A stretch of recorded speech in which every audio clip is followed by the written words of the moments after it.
compartir con usted mi opinión. En una sociedad hay dos elementos fundamentales, dos grandes elementos, los hombres y las mujeres. En una sociedad es requisito esencial la buena interrelación que se puedan dar entre estos actores. Actores que hoy por hoy no deberían estar metidos en una guerra de sexo, sino en la complementariedad necesaria de ambos en el desarrollo de la sociedad. Desde la formación de una familia, desde las posiciones en política, en economía, en industria, en comercio, el papel del hombre y de la mujer son determinantes.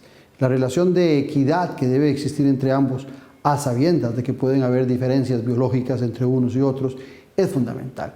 En la medida que nosotros no valoremos el papel de la mujer y que se menoscabe también el papel del hombre en una sociedad, en esa medida estaremos polarizando una guerra que no tiene sentido, cuando lo importante es buscar ese punto de equilibrio para la sanidad y el buen camino de nuestra sociedad. Esa es mi opinión.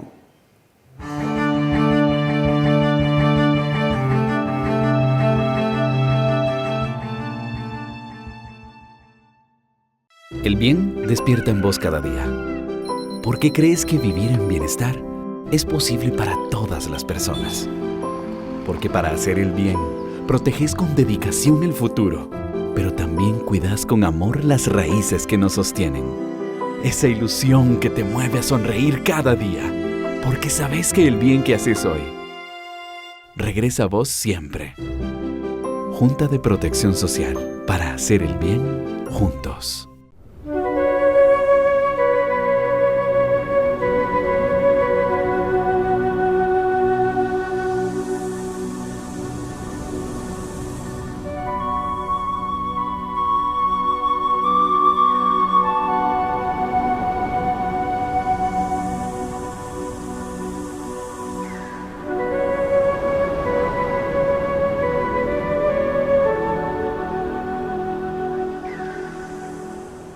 Es urgente que ahorremos agua. Mientras nos enjabonamos de las manos y lavamos los platos, cerremos la llave y al abrirla reduzcamos la presión del agua. Revisemos que no existan fugas en el servicio sanitario. Reguemos las plantas de noche y con un recipiente pequeño. Al lavar, aprovechemos el agua con una tanda completa de ropa. Por su seguridad y la protección ante el COVID-19, comprometámonos con el ahorro de agua. AIA, 60 años de llevar salud y bienestar. Con los temas de la política, sociedad y economía de Costa Rica y el mundo. Café y Palabras. Lo que hay que escuchar del acontecer nacional con el politólogo Claudio Alpizar Otoya. Café y Palabras, porque la política sí importa. Escuche Café y Palabras, de lunes a viernes a las 9 de la mañana en Radio Actual 107.1. Café y Palabras.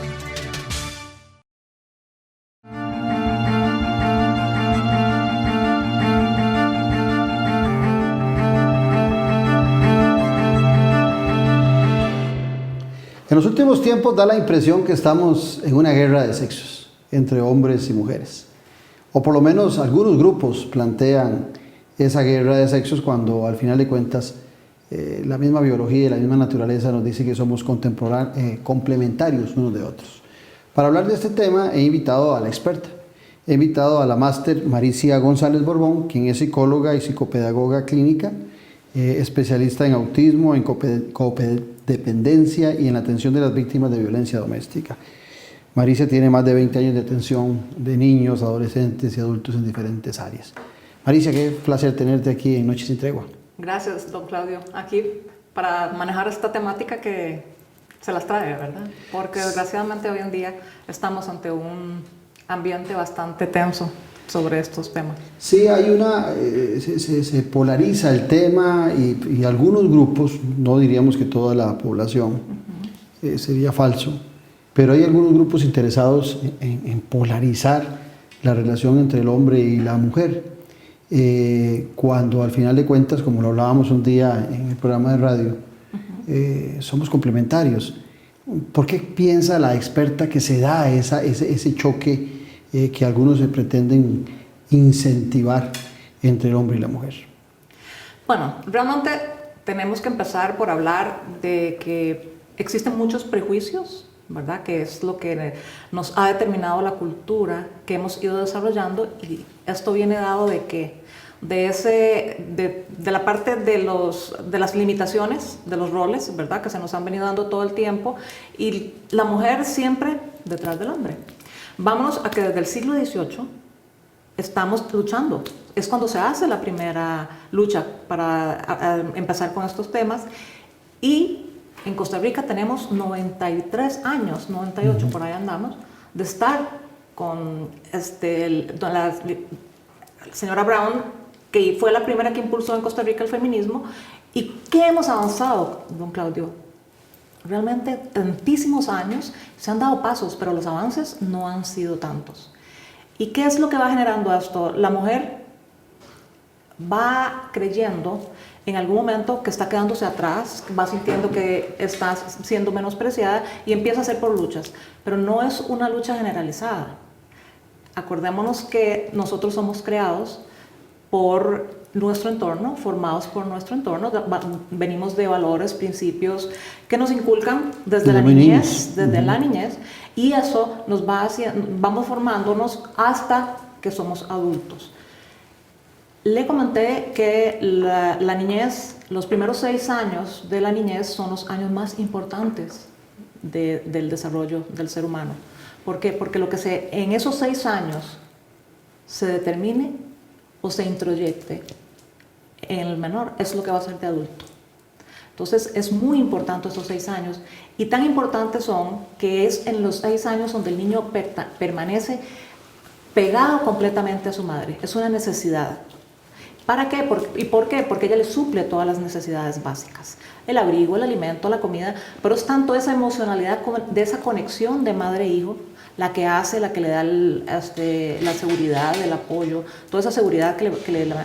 El papá siempre está presente, pero es la ley y el orden. Digamos que el papá es el que, como tienden a decir, ayuda en la casa. Entonces todo eso... O sea, hay una codependencia mayor de la criatura, niño, hombre o mujer, de la madre en esos primeros 6 años, que determinen mucho el futuro de esa personita. Claro. Tengamos también consideración de que hay niños que no es la propia madre, es el cuidador propiamente, sí, el que le da todo ese apoyo y ese sostén, ¿verdad? Porque muchas veces no está la madre, desgraciadamente. Pero digamos, la norma es que sea la madre la que en esos 6 años transmita toda esa seguridad y esa estabilidad al menor. Pero sí, cuando me habla usted de polaridad, ¿qué pasa? Empezamos con toda esa formación social que se va dando, ¿verdad? Y empezamos todo lo que son a vincularnos con los imaginarios sociales. Entonces, ¿por qué? ¿Qué es el imaginario social? El imaginario social son todas esas creencias, esos símbolos, esas apreciaciones, que integran y conforman la cultura, y lo que va siendo simbólico para nosotros. De ahí nos vamos a hacer el imaginario político, ¿verdad? Entonces, ¿qué pasa con el imaginario político? Ya todas esas creencias y todo eso que traemos, lo vamos llevando al momento de tomar en cuenta a la mujer en ciertas figuras para la cultura, sobre todo en el área política, ¿verdad? Y social y económica y todo. Ella se va quedándose relegada. ¿Por qué? Porque a nosotros se nos ha dictado siempre que somos para lo social. Ahí es donde nos han dado un poco de pelota. Entonces nosotros como mujeres ahí lo que hemos hecho es quedarnos en ese confort. La mujer en la parte social es donde me siento mejor, es donde me siento estable, porque es donde siento esa demostración de mis emociones, de mi sensibilidad, de mi ser como mujer, de mi de ser como persona. Y eso tiene que ver mucho también con la crianza. Por supuesto. Esa ubicación. Por supuesto. Y es que me llevas a pensar de cuando ves a los periodistas entrevistar a las posibles primeras damas, y siempre el mismo periodista hace la pregunta sobre el campo social, y la mayoría de esas mujeres que pueden tener opción de ser primeras damas, también en su interior ellas están pensando en el cuidado de la niñez, en la promoción de la familia, en la promoción de los valores, y ese es el papel que muchas veces juegan las primeras damas. Ese es el papel realmente, y ese es el papel ¿por qué? Por el imaginario social que se ha creado, porque siempre la mujer está en lo que es la parte emocional y sensible. Entonces ahí es donde realmente jugamos el papel determinante y es donde más cómodas nos sentimos, no queriendo decir con esto que no tenemos la capacidad para desempeñar cualquier papel dentro de la sociedad. Pero acabas de decir que se sienten más cómodas. Entonces, ¿cómo la mujer puede perder o qué debería hacer la mujer para salir de esa línea de confort y buscar otras áreas que no solamente sean lo social? Hay que empoderarse. Ese empoderamiento, como habla Marcela, el empoderamiento que habla Marcela Lagarde, que tiene tres palabras claves, que es el facultarse, el habilitarse y el autorizarse verdaderamente para hacer eso que quiero hacer. El empoderamiento de las mujeres realmente es la capacidad, es llegar a poder tener la capacidad de expresarse libremente, ¿verdad? Y llegar a perder poco a poco ese objetivo de la historia que nos inculcó y que nos fueron dando en la política, de que somos objeto de la política, objeto de esto, objeto de los otros, siempre para el otro, y nos olvidamos de nosotras mismas muchas veces. Porque como figura de casa, como figura de hogar, yéndonos a la base que iniciamos de la formación y el desarrollo, de donde partimos como hombres y mujeres, es ser siempre para los otros, porque somos para los hijos. Somos madres, somos interesante, porque nosotros en Costa Rica aprobamos el voto femenino en la Constitución de 1949 y hasta 1951, olvido el apellido de la señora Bernardita, en un referéndum participa como por primera vez una mujer costarricense votando. O sea, en 1951 podríamos decir que a pesar de que han pasado alrededor de unos 70 años, todavía estamos en pañales en ese campo de apertura para la mujer, qué sé yo, si Costa Rica tiene 200 años que vamos a celebrar el bicentenario, el hombre ha tenido 200 años de participación política y en diferentes áreas, y la mujer ha estado muy relegada y tiene apenas 70 años donde ha empezado a abrir esos espacios. Hay espacios que se complican unos más que otros para las mujeres. Desde luego que sí.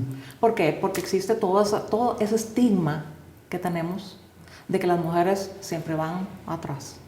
Esto es formación. El mundo se ha creado desde el machismo. El mundo viene... La patria viene de padres de la patria. De padre y de madre, nadie dice matria. Matria. No, la gente habla de patria. Entonces, desde ahí, ¿cómo pretendemos que las ideas que se han, por millones de años, se han venido desarrollando y se han venido implantando y se han venido fortaleciendo conforme los años y la vida pasa, que las cambiemos de un momento a otro? Entonces ahí es donde pasan estos pequeños grupos a formar esas ideologías, ¿verdad? Y empezarse a buscar espacios, pero no de una manera que verdaderamente vaya a calar en algún momento y se vuelva. O sea, hay grupos que distorsionan entonces el papel de la mujer. Por supuesto. Imagínate que sobre la base que quieren defender el papel de la mujer, más bien distorsionan el papel de lo que están diciendo. Totalmente. Porque se van a extremos. Se van a otros extremos completamente. Aquí no, aquí luchamos por una igualdad. Yo estoy de acuerdo con igualdad. Yo hablo más de un equilibrio, ¿verdad? Porque por género nunca vamos a poder ser iguales. Somos hombres y mujeres. Sexo femenino, sexo masculino. Entonces ese cuento de que, no, equidad de género. Por género no podemos ser equitativos, no podemos ser iguales. Podemos tener un equilibrio en el logro de los objetivos y de todas las capacidades que tenemos, porque podemos hacer. Yo siempre digo una frase que lo que un hombre hace o una mujer hace, cualquier otra lo puede hacer. Entonces eso es una cosa, es una decisión propia, es un convencimiento en sí mismo para dónde quiero ir, para dónde quiero o hasta dónde quiero llegar. Es crearme un proyecto, es prepararme para hacer eso. Claro, volvamos a los papeles de crianza.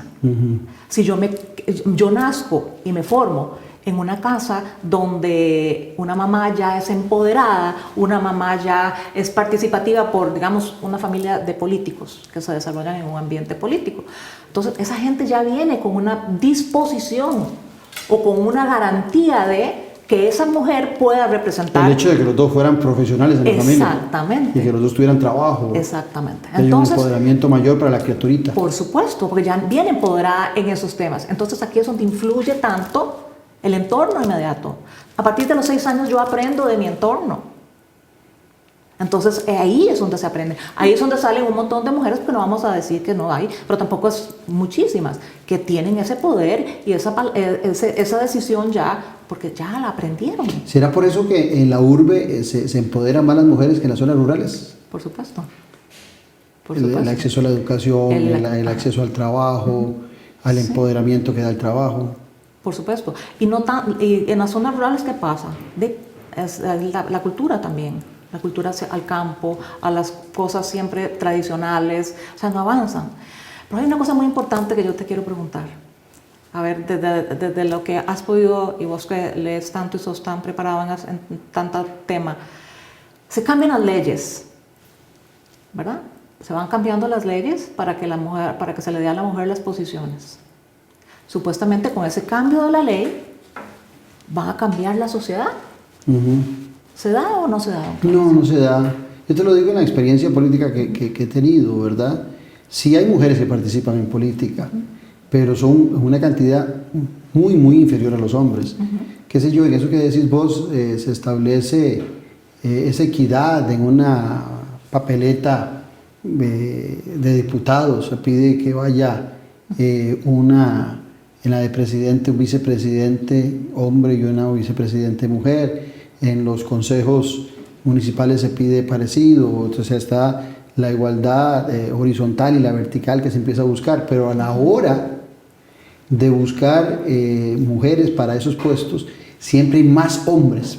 Qué sé yo, por decirte algo, hay 2 puestos para un hombre para diputado y una mujer para diputada. En la competencia entre las mujeres es menor, hay 2 o 3 personas que quieren ese puesto. Y en el caso de los hombres hay 100 hombres que intentan ser diputados por un solo puesto. Entonces ahí es donde creo, me corregís vos que sos la experta, donde falta empoderamiento entonces. Por supuesto, porque son puestos que las mujeres los vemos inalcanzables. Pero también, ¿qué pasa? Aquí no es solo empoderar a la mujer, es sensibilizar al hombre de que las mujeres valemos, de que las mujeres somos capaces y que podemos ser complemento en las cosas. Porque en una asamblea legislativa, ¿qué podemos hacer entre hombres y mujeres en una asamblea legislativa? Un equilibrio. Exacto.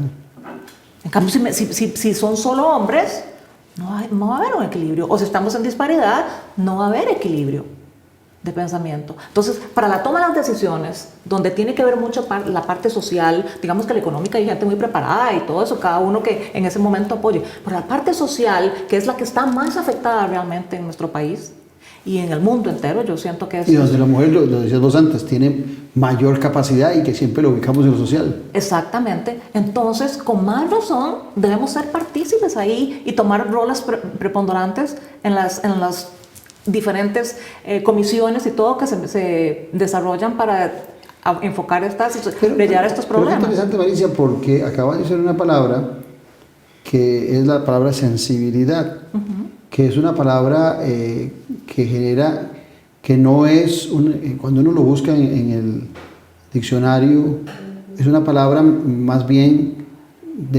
que empodera a una persona, es una palabra de mejor estar. Es una palabra que caracteriza a los mejores seres humanos.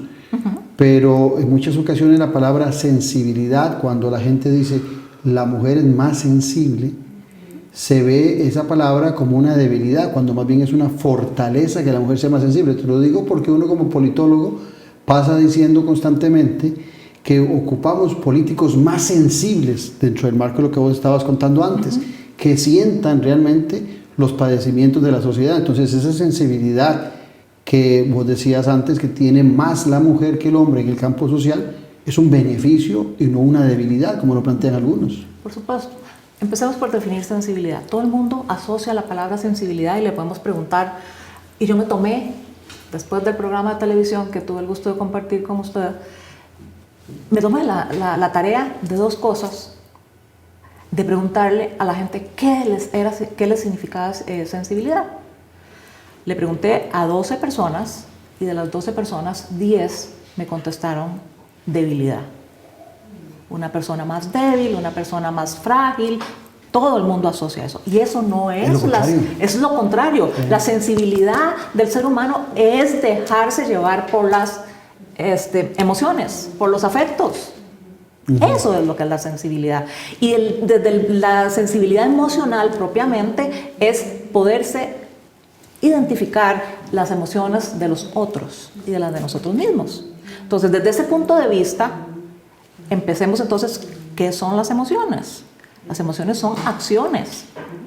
Y esas acciones que son las de tristeza, las de alegría, las acciones y reacciones que tenemos todos, ¿verdad? De acuerdo a lo sucedido o a lo que va a pasar. Me estás llevando a pensar en Facebook, que le ponen a uno diferentes caritas que representan diferentes emociones, ¿verdad? Sí, pero es estoy que triste, justamente... estoy bravo, Entonces la sensibilidad es parte de ese reconocimiento. Sí, yo trabajo mucho con los niños en la parte de las emociones, con una caja que viene con todas las caritas de los emojis y todo esto, porque eso es un problema tan grande de que la emocionalidad no sea diferenciada entre la mía y la del otro. Es un gran problema, porque los efectos que eso pueda tener en mí van a ser muy grandes. Porque si yo no sé cuándo papá está triste o cuándo papá está serio, y yo siempre creo que papá siempre está serio o bravo, no sé definir qué es seriedad, no sé definir qué es tristeza, no sé definir qué es enojado o entender las emociones de distinta Hasta forma. marca una lejanía si no puedes visualizar esas emociones. Exactamente. Entonces, de ahí es donde tenemos que definir que las emociones no tienen género, empezando por ahí. Son iguales para todos. No hay emociones positivas ni negativas, no existe eso. Es cómo las confrontemos, cómo las interioricemos, cómo las vivamos nosotros, cada una de ellas, y cómo la percibamos de los demás. Pero en eso me llevas a pensar que en ese tipo de emociones, en la sociedad machista seguramente, ver un hombre llorar es muestra de debilidad, y ver a una mujer llorar es parte de su emotividad, dirían algunos. O sea, que el llanto es muy referido solamente a la mujer y que un hombre no puede llorar, lo cual es totalmente falso. Exactamente, es lo que hablamos en un principio. Lo que nos dicta la sociedad, los estereotipos que nos han dicho. ¿Qué nos dijeron a vos y a mí cuando crecimos? Sea macho, no llore, le decían a uno. Las mujeres, usted tiene que comportarse, usted tiene que servirle a la gente que viene. Cuando la gente viene, usted tiene que saludarla. Siempre así nos fueron formando. Entonces, el hecho de que queramos romper eso está bien, porque el mundo evoluciona, la vida evoluciona, queremos ser y tenemos igualdad de capacidades, totalmente de acuerdo. Pero no pretendemos que por grupos ideológicos, extremistas, cambiemos la visión de la sociedad y de la mujer, sobre todo, en su posición dentro de ella. A mí me llama la atención en eso de que una de las iniciativas que han promovido algunos grupos para que la mujer sea considerada está dentro del marco del deterioro del idioma. Y entonces uno puede decir el fiscal o la fiscal, pero no hay que decir la fiscala, dicen algunos. O algunos se refieren, hasta tienen desfachatez porque lo he oído decir el estudiante y la estudianta. O sea, ese tipo de vocabularios, algunos han considerado que es inclusivo y que es necesario para poder abrir espacios a las mujeres. Yo me pongo a pensar en la redacción de un poema o en la redacción de un artículo científico profesional donde uno tenga que incluir cada vez que aparece una palabra en masculino su par en femenino. Es un deterioro total del idioma, pero algunos han partido de que eso es muy necesario para empoderar a la mujer. ¿Qué tan cierto es eso? Mira, justamente hoy en la mañana, leyendo ahí, estaba, y me llegó un artículo que decía el deterioro de la escritura. Así se llamaba el artículo, y me llamó la atención el deterioro de la escritura. Y entonces me puse a leerlo y hablaba justamente de eso, de los cambios de redacción que hemos tenido, que se han tratado de ir haciendo, y que verdaderamente el sentido que se está logrando darle no es el que se pretende, el darle posición a la mujer, o que se nombre más la mujer y que sea equitativo el diálogo o el discurso que se esté tratando de hacer, sino que lo que hemos hecho es complicar realmente la redacción y tener que tergiversar un montón de cosas. ¿Y por qué la Real Academia lo quitó? Porque la Real Academia ya lo rechazó, dijo que no, que siguen las, pero siempre para referirse a masculino y femenino seguimos siendo como antes. Por eso mismo, porque se complicó la academia. Entonces, ¿cómo voy a enseñar yo a los chiquitos? No es que la mamá, él, sí, El que antepone, sí, Sí, que no dice los padres para referirse a los dos. a los dos, pero, o sea, no. Entonces, ha complicado realmente la escritura, como bien decís, que la Real Academia tomó la decisión de dejar eso. Marisa, y eso no pasa de ser un elemento hasta decorativo, porque no por el cambio de ese uso es que nosotros vamos a reconocer los espacios para las mujeres. Desde luego que no. Yo siempre me pregunto, esto es una percepción muy personal, ¿por qué las mujeres necesitan tanto reconocimiento para ser? Yo siento que hay ahí un trasfondo de inseguridad muy grande adentro de estos grupos que se buscan un espacio. Yo no necesito que me digan los, todos, todas, para sentirme quién soy. Yo sé quién soy. En ese todo que hablamos, o todos que hablamos, o nosotros que hablamos, estoy incluida. No necesito que me merezcan más. Yo me merezco yo misma. La posición me la doy yo misma. Así es como lo percibo yo. Pero eso lo que muestra es fortaleza en tus creencias. Y yo interpretaría que lo otro sería debilidad, más bien en creencias, la necesidad de sentirse incorporado. Te lo digo porque recuerdo la foto de doña Margaret Thatcher en su primer gabinete, y era la única mujer ella. Era la que mandaba. Pero de todos, ella era la única, era la primer ministra, y todos los demás eran prácticamente hombres. Y en el caso de la señora Merkel en Alemania, la canciller, sí había más mujeres, pero también seguía habiendo una buena cantidad de hombres. Y leyendo su biografía, ella decía que ella nunca ocupó valerse de su posición de mujer para escalar hasta donde escaló, que lo hizo dentro del marco de la competencia y de sus mayores cualidades en algunos espacios que le permitieron llegar a ser la canciller alemana. Y veamos ahí la crianza. ¿De dónde viene esta señora? De dos padres que lo que tenían era un emprendedor. Sí, cierto. De ahí viene esta señora. Entonces no tiene nada que ver los poderes. Entonces lleguemos al machismo, Claudio. La palabra clave. ¿Qué es el machismo realmente? El machismo es una hipermasculinidad. Para empecemos a diferenciar como qué es cada parte de eso. El machismo es una hipersensibilidad usada con siempre esa actitud del poder sobre la mujer, de superioridad sobre la mujer. ¿Okay? Después hablamos del embrismo, ¿verdad? Que eso no es ninguna corriente, nada, es simple y sencillamente un grupo, ¿verdad? Que entra a tomar parte y viene y dice que es el antídoto del machismo. Extremo, el embrismo. Es un sexismo completo. Es el antónimo completo del machismo. Nosotros somos mujeres, somos más que los hombres y vamos para adelante. Pero nada más es un grupo. Es un grupo. El feminismo sí es una corriente que viene de hace muchos años luchando. Tienen ideologías, tienen bases, tienen un montón de cosas, pero que no está mal. Yo siento que no está mal, pero no echarlo a los extremos, al enojo, a la lucha. O sea, no hay necesidad de enojarse, no hay necesidad de pelear posiciones. Sí, hay una radicalización, ¿sentís vos? Radicalización completa. El sentido del feminismo es radical. Entonces, desde que se radicaliza, cometemos el error de creer que lo estamos logrando. Y no.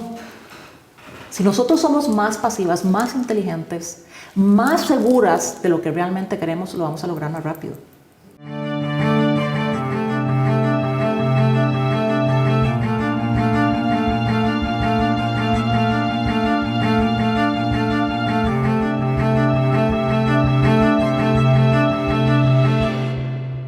El bien despierta en vos cada día.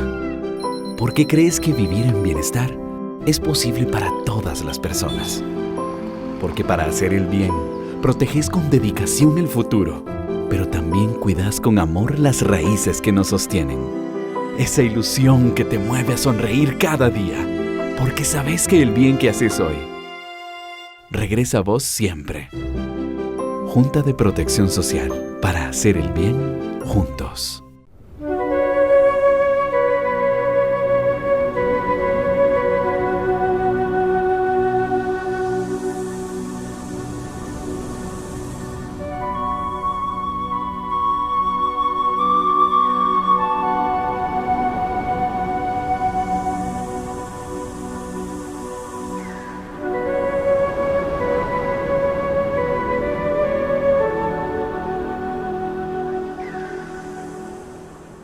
Es urgente que ahorremos agua. Mientras nos enjabonamos las manos y lavamos los platos, cerremos la llave y al abrirla reduzcamos la presión del agua. Revisemos que no existan fugas en el servicio sanitario. Reguemos las plantas de noche y con un recipiente pequeño. Al lavar, aprovechemos el agua con una tanda completa de ropa.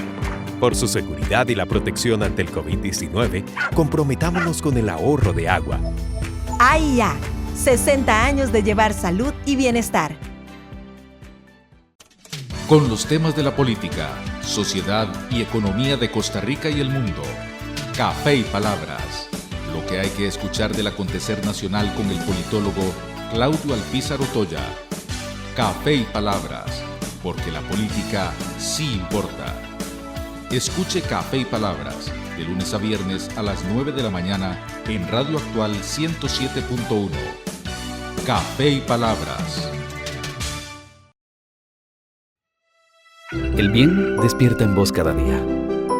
Existe porque crees que vivir en bienestar es posible para todas las personas.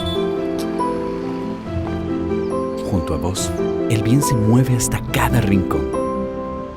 Porque para hacer el bien, proteges con dedicación el futuro. Pero también cuidas con amor las raíces que nos sostienen. Crees que hacer el bien es luchar por las demás personas. Por eso extendés tu mano hasta alcanzar a quien más lo necesita. Y sabes que ese esfuerzo colectivo construirá el mundo que soñamos. Esa ilusión que te mueve a sonreír cada día y a compartir lo que tenés para que el bien se multiplique. Porque sabes que el bien que haces hoy regresa a vos siempre. Junta de Protección Social. Para hacer el bien juntos.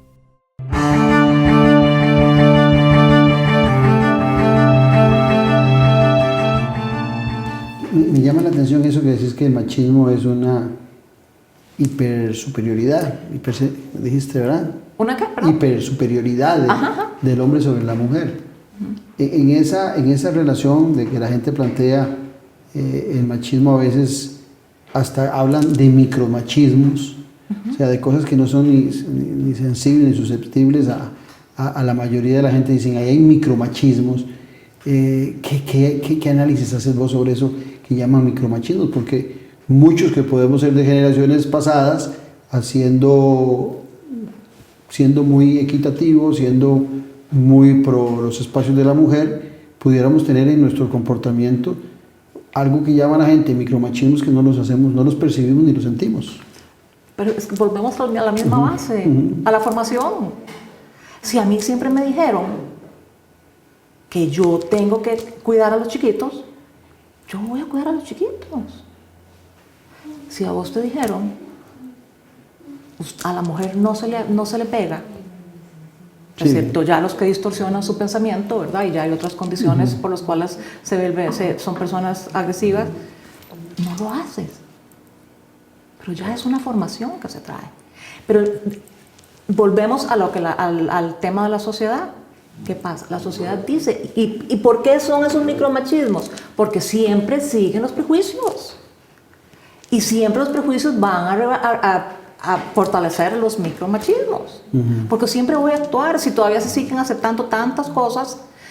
Y una cosa dentro de las que también me puse a preguntar, le pregunté a varias generaciones, haciendo brechas generacionales bastante grandes, desde una persona de casi 90 años hasta una persona de 15 años, ¿qué era para ellos? ¿Por qué la mujer en la política no participaba?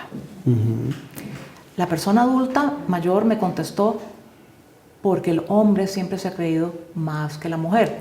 Todavía estamos dentro del machismo, ¿verdad? Todavía. Uno ya más de 50 y tantos años me dice, porque la mujer promueve el machismo. ¿Qué piensa usted de eso? ¿Crees que la mujer promueve el machismo? No, creo que debe haber algunas que han sido criadas en ese ambiente que vos decías antes, puede ser que haya algo de eso, ¿verdad? Porque uno ve a las mujeres ya, a las abuelas, las ve como una posición adoptada, donde ellas consciente o inconscientemente aprueban esa relación de superioridad del hombre sobre ellas. Pero creo que la evolución y la apertura de las mujeres en el trabajo, en salirse de la casa, formarse, les han permitido ir alejándose un poco de esa ubicación que en mucho sus abuelas les daban a las mujeres. Eso ha ido cambiando. Claro. ¿Verdad? Y también creo, te lo digo por experiencia propia, de que algunos que hemos tenido la oportunidad de trabajar ambos en la casa, la pareja, también, y lo digo en el caso particular, nos hemos metido en las labores de la familia, ¿no? O sea, algunos hombres hemos criado hijos o hijas, algunos hombres hacemos oficio en la casa, algunos hombres participamos de la cocina en la casa. Entonces creo que esa función también de colaborar a lo interno del hogar, cuando el hombre se involucra, para que la mujer también pueda salir a formarse como profesional, a desarrollarse su trabajo, también logra esa complementariedad que hablábamos al principio, ¿verdad? Como padres y madres. Ciertamente, la madre es sustancialmente mucho más determinante en esos primeros años de crianza, como vos lo dices, desde el sentido de dar pecho. Claro. Aunque yo quisiera colaborar con mi esposa, no podría darle yo pecho a mi hija. Aunque yo quisiera que la segunda hija mía, después de que mi esposa tuvo la primera, la segunda la quiero tener yo, pues no se puede, porque la naturaleza me dice que yo no puedo tener hijos, no puedo darle a amamantar, pero sí puedo ser colaborativo en esas relaciones. Y creo que ahí es donde todavía se mantiene algún grado de machismo en algunas sociedades donde piensan los hombres que eso son labores meramente femeninas y que le corresponden a la mujer hasta mucha edad. Pero también te pregunto, hay mujeres que disfrutan también ese papel y comparten ese papel. Entonces, ¿cómo podríamos definir a una mujer que le gusta el papel de ser madre, el papel de ser jefa de hogar, con un marido que la trata bien, que la cuida, que la protege y que ella se siente muy bien con ese papel? Entonces, ¿será eso machismo o será un acuerdo tácito entre dos personas? Eso es una vinculación. Eso es una vinculación real. Esa parte de la complementariedad que hablamos.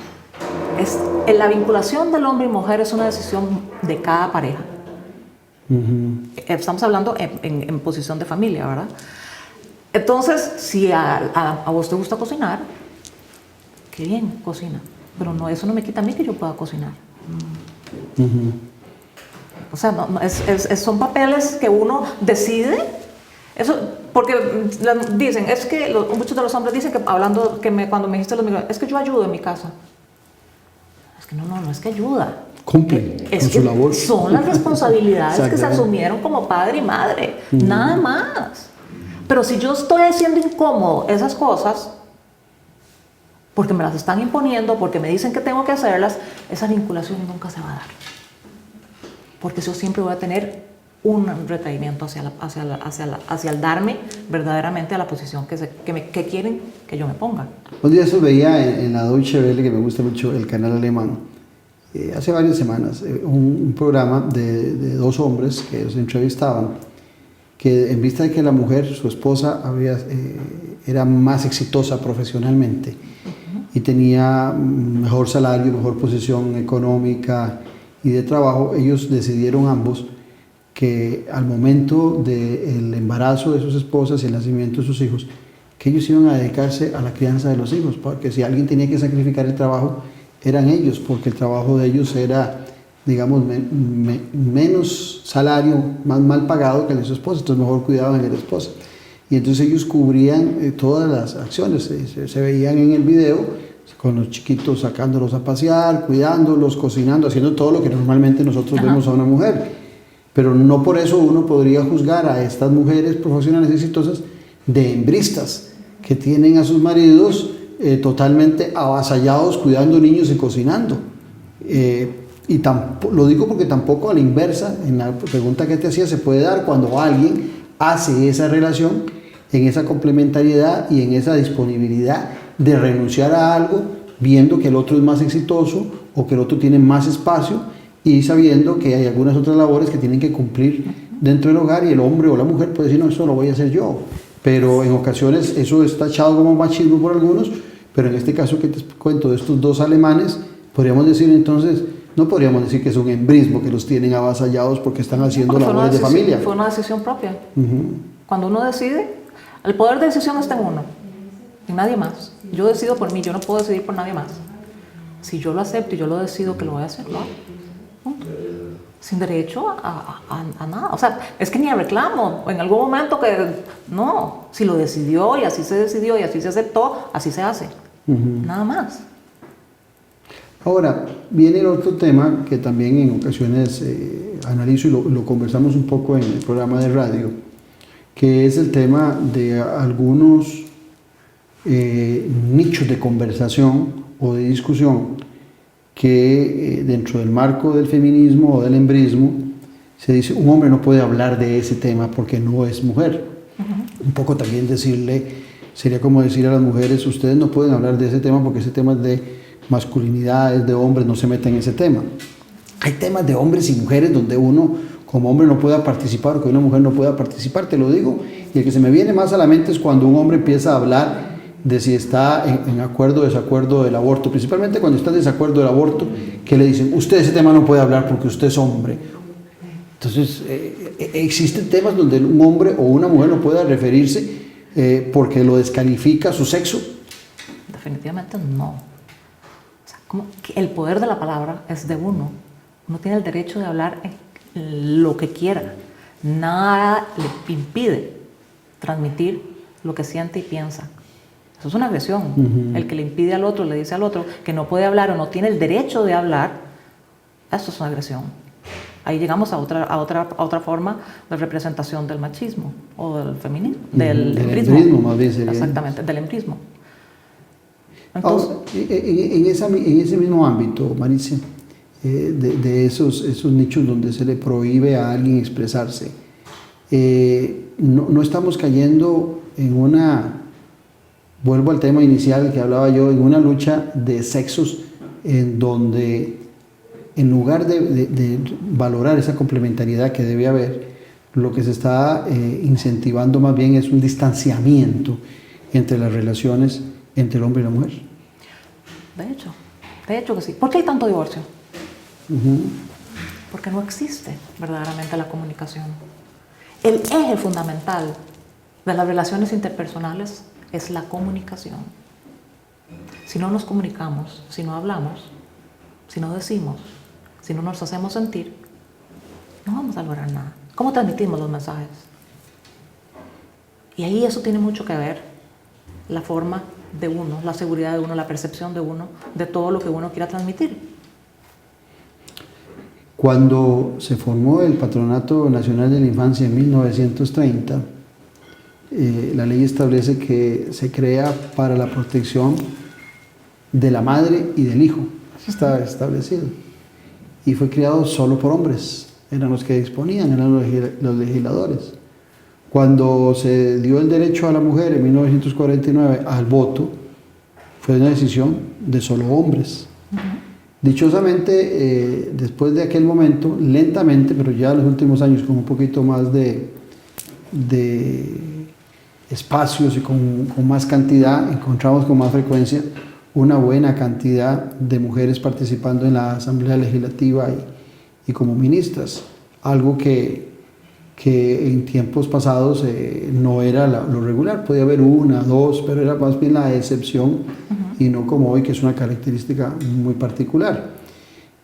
Vuelvo al tema que vos decías antes, porque me llamó mucho la atención. Se ha legislado mucho en favor de esos espacios para la mujer, para que tenga las mismas condiciones y los mismos derechos de participación que tienen los hombres. Hablamos de empoderamiento, pero hay algo más todavía que deba requerir la mujer para que participe. Y hablo en caso particular de la política, pero puede ser en cualquier otra actividad. Hoy, por ejemplo, se nos ha hecho muy común ver fútbol femenino, antes que era prácticamente una actividad masculina, ¿verdad? Donde no había, era común ver mujeres jugando voleibol o jugando tenis, por decirte algo. Inclusive el mismo básquet había avanzado mucho más rápido que el fútbol, pero hoy es común ver a la mujer jugando fútbol. Son las leyes, es la cultura, es la crianza familiar, que es lo que empieza a permitir que la mujer pueda empoderarse en más actividades que antes parecían vedadas para ellas. La preparación, el aprendizaje, el prepararse a la mujer profesionalmente. Eso es lo que le ha dado más conocimientos y más lugar de poderse ir a desempeñar en otros ambientes. el permiso que se da a ella misma, porque nadie le dice que vaya, es el permiso que se da a ella misma para empezar a incursionar en otros ambientes. ¿Por qué? Porque ella tiene la credibilidad en ella misma, la seguridad, repito, porque eso es muy importante, el creérselo, que sí se puede, que sí lo voy a lograr, es lo que me impulsa a ir a esos lugares, a involucrarme en grupos, porque empezamos no es que nos vamos de un solo, porque en eso las mujeres también somos un poco más precavidas. El hombre es más impulsivo, se tira más, pues es un papel que toda la vida ha tenido un espacio muy abierto, pero nosotros somos más precavidas, entramos a grupos pequeños. Digamos, en el papel de la política, entramos por la ideología que creemos, en el partido que creemos. Entonces, en esas ideologías y en esos partidos donde nos metemos, es porque estamos preparadas y convencidas de que lo que ellos piensan y van a desarrollar para proponerse como candidatos o como ministros o en el programa de gobierno, yo voy a tener cabida. Entonces, ahí es donde empieza la mujer a buscar espacios y empiezan a tomar, sí, hay mujeres muy preparadas, pero ya cuando a la mujer se le dice el papel de liderazgo, la que va a mandar, inmediatamente se le viene la figura masculina encima. La figura, la imagen de que es un hombre el que me va a dirigir. Yo voy a hacer mi papel, lo voy a desempeñar como ministra muy bien y estoy convencida de que tengo la capacidad. Pero si a mí me dicen, lánzate mejor para la candidatura porque te creemos que sos capaz de... Inmediatamente nos retraemos. Sí, porque recientemente en la convención del Partido de Liberación Nacional no había ningún impedimento para que ninguna mujer participara como precandidata. En un momento éramos 11 precandidatos en Liberación Nacional y no había una sola mujer. O sea, ahí no era un tema de que el reglamento, la ley impedía que la mujer participara como precandidata en el Partido de Liberación Nacional. Y recuerdo que algunos periodistas decían, 11 hombres, no hay ninguna mujer, en Liberación no hay mujeres que participen, no las dejan participar. No, era sencillamente que ninguna mujer quiso participar como precandidata, pero no hubo ningún impedimento. Pero entonces también existe un imaginario de que es un impedimento lo que hay, cuando tal vez lo que no está viendo es una mujer que quiera arriesgar para ser precandidata o candidata, en el caso de este particular del Partido de Liberación Nacional. No era un asunto de reglamento o de imposición o de machismo dentro del partido, era una decisión de las mujeres que estaban ahí, que ninguna quiso participar en la competencia. Por supuesto. Entonces, ahí... siempre, la mujer siempre se va a retraer al puesto de liderazgo, hasta que alguien la respalde. La mujer, la presidenta de Costa Rica, ¿por qué fue presidenta de Costa Rica? La señora Laura Chinchilla. Porque estaba respaldada de una gran figura detrás de ella. Ella se sintió empoderada por esa figura. ¿Cierto? Sí. Okay. Recuerdo que el presidente Arias fue uno de sus grandes impulsores. Exactamente. Entonces ya el presidente Arias había sido presidente. Entonces ya ella tenía el respaldo de una persona que había ejercido la posición de liderazgo que ella iba. Entonces iba a ir muy bien acompañada. Y estoy seguro que más de una vez se le había dicho, mire, don Oscar, usted cuidado me deja sola. Porque así es, verdaderamente todavía nos cuesta porque es un peldaño el que nos falta. Porque ya ministras estamos, ya diputadas estamos y tenemos poder. Ya el poder de la palabra, la credibilidad de nosotros ya se oye, ya se escucha. Ya las mujeres, sí hay unos que se les va la mano en expresiones que no se deben de hacer y muy radicales y pensamientos, ideologías bastante que no se adaptan a la toma de decisiones de un equipo que ya no es una sola ideología. Porque sí, el PAC piensa de una manera, la Liberación piensa de otra, pero a la hora de una toma de decisión es por el país. Entonces ahí es donde ya hemos avanzado bastante, pero yo creo que es que las mujeres, verdaderamente mujeres, empoderémonos y lleguemos a los puestos de liderazgo y yo sé que lo vamos a desempeñar súper bien y nos van a ver siempre igual. No, y hay mujeres brillantes en el país, preparadas, y yo no creo que sea problema de preparación y educación, por lo menos en el caso de la política. Ciertamente, repito, hay mujeres que las vemos en la Asamblea Legislativa como ministras, pero algo que a mí me llama la atención siempre, te repito, es que a la hora de participar por un puesto, a un político se le puede complicar más la selección, porque hay menos cantidades de mujer para X puesto que cantidades de hombre para Y puesto. Entonces ahí es donde uno quisiera ver mayor participación femenina. El INAMU es una institución que vos has sido muy crítica del papel que juega el INAMU. Inclusive me comentabas también en el programa de radio de que nosotros deberíamos estar pensando más bien en una institución que abrigue a toda la familia. Eso me hacía a mí pensar que ciertamente lo que genera más noticia y que es más frecuente es la violencia con la mujer, pero también hay violencia con el hombre. Por supuesto. No en la misma proporción, definitivo, pero también lo hay. Pero también dentro del marco de la sociedad, el reclamo a la violencia de la mujer es como más aceptado en los medios de comunicación que un hombre reclamando violencia. Eso se ve como debilidad del hombre. Entonces también dentro del enfoque que se da en los medios de comunicación, me parece a mí que ahí también hace falta un poquito de equilibrio, porque ciertamente tenemos el INAMU para la defensa de los derechos de las mujeres, pero eso no quiere decir que no existan hombres que sean agredidos físicamente, agredidos verbalmente también, dentro de sus matrimonios, dentro de sus hogares. Los índices de agresión del hombre han crecido enormemente, enormemente. Lo que pasa es que el hombre no habla, no denuncia. ¿Por qué? Machismo. Por machismo. Porque van a decir, es un machismo a la inversa, digamos. A la inversa, exactamente. Entonces no denuncian, ni hablan, ni dicen. Pero hay cualquier cantidad de agresiones hacia los hombres. Es más, ¿cómo ha crecido? La agresión, ¿cuánto ha crecido? Quedémonos aquí nada más. A nivel mundial, mucho, pero aquí ha crecido enormemente. Y te comentaba que es realmente por la situación que estamos viviendo actualmente. La pandemia nos volvió a meter en casa. Todos estamos ahora dentro del núcleo de la casa otra vez. A donde como pareja estábamos un poco más desvinculados porque cada uno trabaja y llegamos simple y sencillamente a la noche. Sí, la convivencia de menos horas. Sí. Ahora es todo el día entre la casa todos. Los niños están acostumbrados a los límites que les dicen en la escuela y los límites que les dicen en la casa. Pero ahora ya los de la casa son únicos. Entonces los chiquitos están atofagados. Y los papás no saben ser papás. Se les olvidó cómo era ser papás. Las mamás maestras para ayudarles a los chiquitos ahora en las casas. Que era algo muy común antes. Que algo antes era muy común. Llegábamos a hacer la tarea a la casa y la mamá nos revisaba y todo el cuanto. Ahora no. Ahora estamos con los niños ahí. Y con las diferencias de aprendizaje que tenemos de los niños, cada mamá tiene que hacer milagros porque te puede tener 3 hijos y cada hijo aprende diferente. Imagina el estrés de esa madre en esa casa. Entonces, ¿qué ha pasado? Y si es en las zonas rurales, peor. Porque puede ser que la madre no tenga el nivel educacional para poderle ayudar al hijo o a la hija. Entonces, se ha complicado. Realmente está muy elevada la agresión en estos momentos.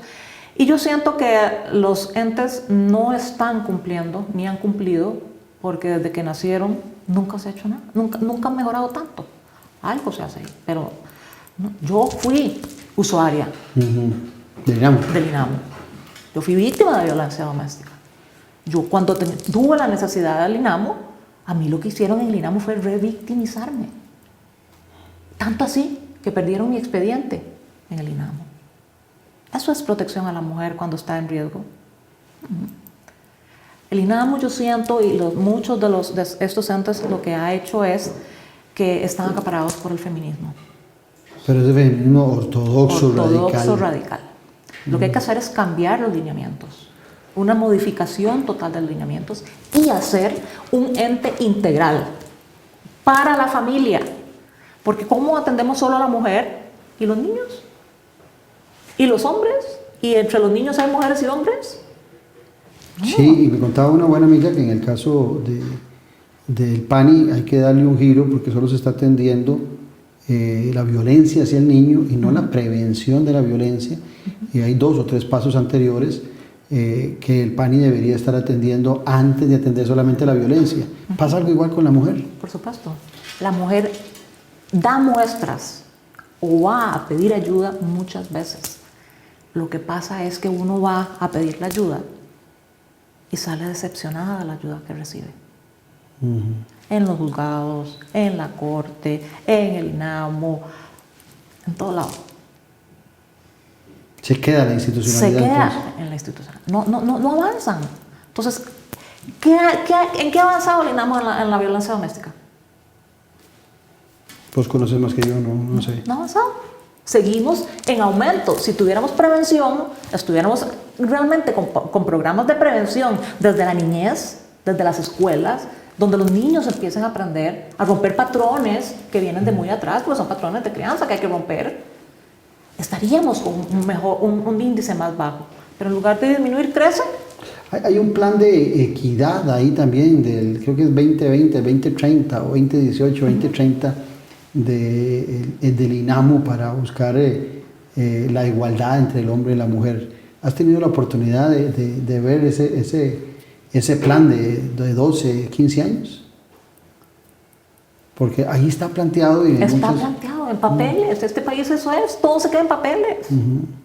Como la educación se debió haber, para esta crisis, si la educación la hubiera aplicado, lo que desde el año 91 se modificó en el sistema educativo nacional, está en el papel, nunca se hizo la modificación. Nunca se hizo. Entonces, los niños hoy, si se hubiera hecho, estuvieran preparados porque era pasar al constructivismo.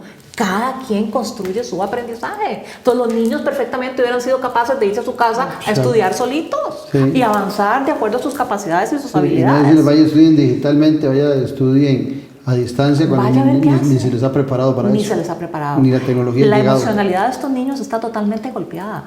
La crisis que se va a venir post-pandemia, de los trastornos emocionales, de ansiedad, depresión y todo esto, en el país va a ser un problema de salud pública. ¿Cuándo podríamos estar viendo eso? Mire, claro, ¿A corto plazo? Yo creo que a corto plazo. Ya lo estamos viendo. Yo como psicóloga ya lo veo en mi consulta y me llaman mucho, me consultan mucho, me están llamando mucho para programas porque los papás están desesperados de no saber qué hacer con las conductas de los niños. Y ellos mismos se vuelven agresivos para tratar de controlar a los niños, no saben manejar los límites, entonces es una cosa que va en aumento. Imagínense que antes de la pandemia, un 10% de la población mundial tenía trastornos psíquicos. ¿Cuánto tenemos hoy día después de iniciada la pandemia? 30%. Lo que ha aumentado en 2 años. Es increíble. Sí. Y eso, que son los que ya estaban con trastornos diagnosticados, ¿verdad? Ahora vienen los trastornos de ansiedad, todas las emocionalidades de los niños quebrantadas, los miedos, las angustias, todo lo que estos niños han pasado, y después los sacan de un ambiente, los vuelven a meter, la inestabilidad emocional que estos niños van a presentar. Deberíamos estar es muy realmente muy atentos al tema. Sí. Bueno, Maricia, un placer tenerte como siempre, y creo que el programa ha sido extraordinario. Muchas gracias. Muchas gracias. Buenas noches. Buenas noches y muchas gracias. Y sobre todo a ustedes las gracias por esa costumbre de mirarnos aquí en Noches sin Tregua todos los domingos. Los esperamos el próximo domingo aquí con la política con P mayúscula. Un abrazo. Listo, Alicia. Muy bien.